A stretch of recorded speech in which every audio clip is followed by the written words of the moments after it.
13వ తారీఖున రాష్ట్ర వ్యాప్తంగా ఆయా జిల్లాల హెడ్ క్వార్టర్స్లో అన్నదాతకు అండగా వైఎస్ఆర్సీపీ అనే నినాదంతో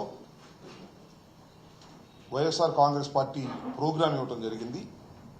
ఈ ప్రోగ్రాం యొక్క ప్రధానమైన ఉద్దేశం ఏమిటంటే వరి రైతులను ఆదుకోవాలని ప్రభుత్వానికి విజ్ఞప్తి చేసేటటువంటి మొదటి కార్యక్రమం. ఎందుకు ఆదుకోవాలి అంటే ఇవాళ రాష్ట్రంలో రైతుల పరిస్థితి, ముఖ్యంగా వరి పంట వేసినటువంటి రైతుల పరిస్థితి అతి దారుణంగా ఉంది. ఉదయమే నేను మంగళగిరి నియోజకవర్గంలోని కొన్ని ప్రాంతాలు వెళ్లి చిర్రావూరు, గుంటిమెడ గ్రామాలు వెళ్లి అక్కడ రాసులుగా పోసినటువంటి ధాన్యాన్ని చూసి అక్కడ రైతులతో మాట్లాడి వారి ఆవేదన తెలుసుకొని ఈరోజు నేను మాట్లాడుతున్నాను. ఈ సంవత్సరం అకాల వర్షాలు అనేక సందర్భాల్లో వచ్చాయి, వాయుగుండాలు వచ్చాయి. అకాల వర్షాల వలన వరి రైతులు చాలా ఇబ్బంది పడటమే కాకుండా పంట దిగుబడి కూడా చాలా విపరీతంగా తగ్గిపోయింది. కొన్ని చోట్లయితే 20, 25, 30 లోపు మాత్రమే ధాన్యం ఉత్పత్తి జరిగింది. ఉత్పత్తి పంట సరిగా లేక రైతులు ఇబ్బంది పడుతున్న ఈ దశలో చివరికి గిట్టుబాటు ధర కూడా రానటువంటి ఒక దుర్మార్గమైనటువంటి పరిస్థితిని వాళ్ళ రాష్ట్ర ప్రభుత్వం కలగజేసిందని ఈ సందర్భంగా నేను చెప్పదలుచుకున్నాను.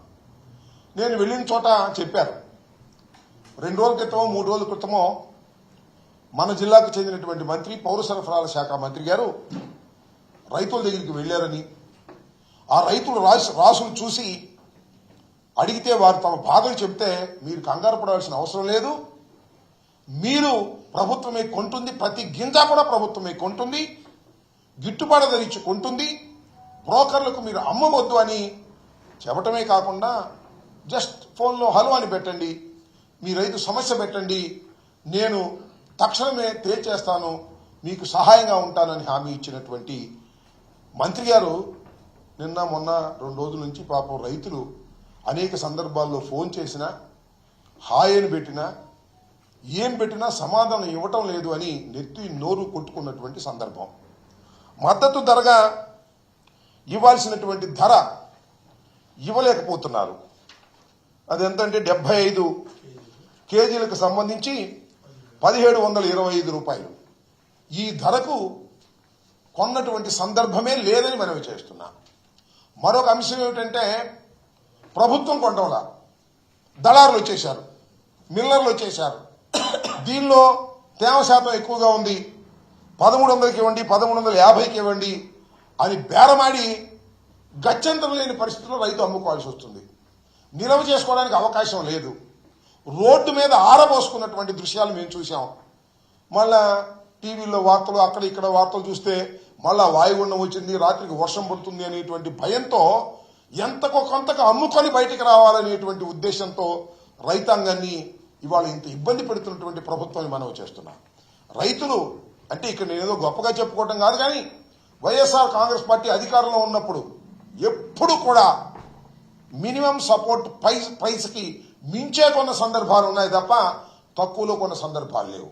ఇక్కడ మించి కొనడం సంగతి దేవుడు, అసలు మినిమం సపోర్ట్ ప్రైజ్కు కొన్నటువంటి సందర్భాలే లేవు. ఉత్పత్తి అయినటువంటి ధాన్యంలో కనీసం 10% కూడా కొనకపోవటం వల్ల రైతులు చాలా ఇక్కట్లకు గురి అవుతున్నారు. దీన్ని దృష్టిలో పెట్టుకొని వారి దృష్టికి తీసుకువెళ్ళాలని, ప్రభుత్వం దృష్టికి తీసుకువెళ్ళడం ద్వారా ప్రభుత్వం మీద ఒత్తిడి చేయాలనేటువంటి ఉద్దేశంతో జగన్మోహన్ రెడ్డి గారి ఆదేశం మేరకు 13వ తారీఖున రాష్ట్ర వ్యాపితంగా కలెక్టరేట్ల దగ్గరికి వెళ్లి వారికి విజ్ఞాపన పత్రాలు సమర్పించాలని మేము అనుకున్నాం. తొలి దశగా ముందు అయ్యా మీరు కొనండి, మద్దతు ధర ఇవ్వండి, రైతుల్ని కాపాడండి. రైతులు నష్టాల్లోకి వెళ్తే ఏం జరుగుతుందో మనకు తెలుసు, ఆత్మహత్యలు చేసుకునే పరిస్థితి వస్తుంది. ఆ పరిస్థితికి రైతు నెట్టవద్దు అనేటువంటి ఉద్దేశంతో తొలి ప్రయత్నంగా మేము అన్ని జిల్లాల్లోనూ వెళ్లి కలెక్టర్ని కలిసి వారికి ఇవ్వడం జరుగుతుంది. తర్వాత దాని యొక్క ప్రభావం ఎలా ఉంటుందో మేము తెలుసుకుంటామని కూడా ఈ సందర్భంగా మనవి చేస్తున్నాం. ఒక మాటలో చెప్పాలంటే చంద్రబాబు నాయుడు గారి ప్రభుత్వం రైతు వ్యతిరేక ప్రభుత్వం అని ఈ సందర్భంగా నేను చెప్పదలుచుకున్నాను.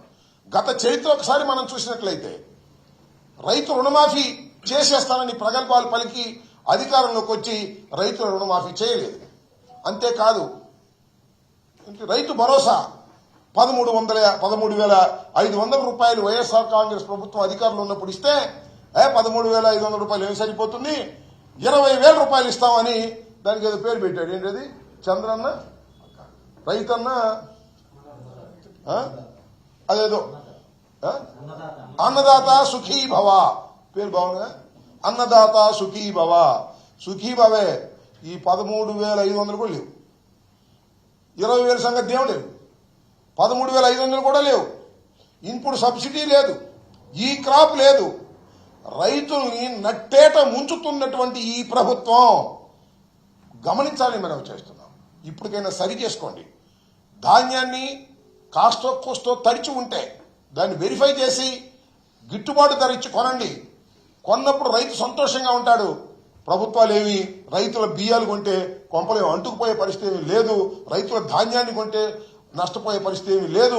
ప్రభుత్వం ఇలాంటి సమయంలో ఆదుకోకపోతే అది రైతు వ్యతిరేక ప్రభుత్వం అని మరొకసారి ముద్ర వేసుకోవడానికి అవకాశం ఉంటుంది. కాబట్టి ఇప్పటికైనా ప్రభుత్వం కళ్ళు తెరచి ఎగబడి కొనమంటున్నా. ఎగబడి అంటే వెళ్ళి అయ్యా దగ్గర బియ్యం ఒడ్లున్నాయా ఇవ్వు చూపించు, మేము కొంటాం, లారీలోకి ఎత్తేస్తాం అనే పద్ధతిలో ఉండాలి తప్ప రైతు లబో దిబోమని రైతే ఎగబడుతున్నాడు. మాయి కొనండి అంటే రేపు కొంటాం, ఎల్లుండి కొంటాం, ఓటానికి కొంటాం అంటున్నాడు. ఇంతలో మిల్లర్ రోస్ట్ చేస్తున్నాడు. వాడేమో 1100కి ఇస్తా, 1150కి ఇస్తా, వర్షం పడుతుంది అంటున్నాడు. ఎందుకు వచ్చిన వాళ్ళు అమ్మేసుకుని డబ్బులు తీసుకుని వెళ్ళిపోవాలనుకునేటువంటి ఒక దీనమైన పరిస్థితికి రైతులు నెట్టినటువంటి ప్రభుత్వం ఇది. ఇప్పటికైనా కళ్ళు తెరవాలి. 13వ తారీఖున జరిగేటటువంటి మా కార్యక్రమానికి రైతులందరూ వచ్చి మద్దతు పలకాలని కూడా ఈ సందర్భంగా తెలియపరుస్తూ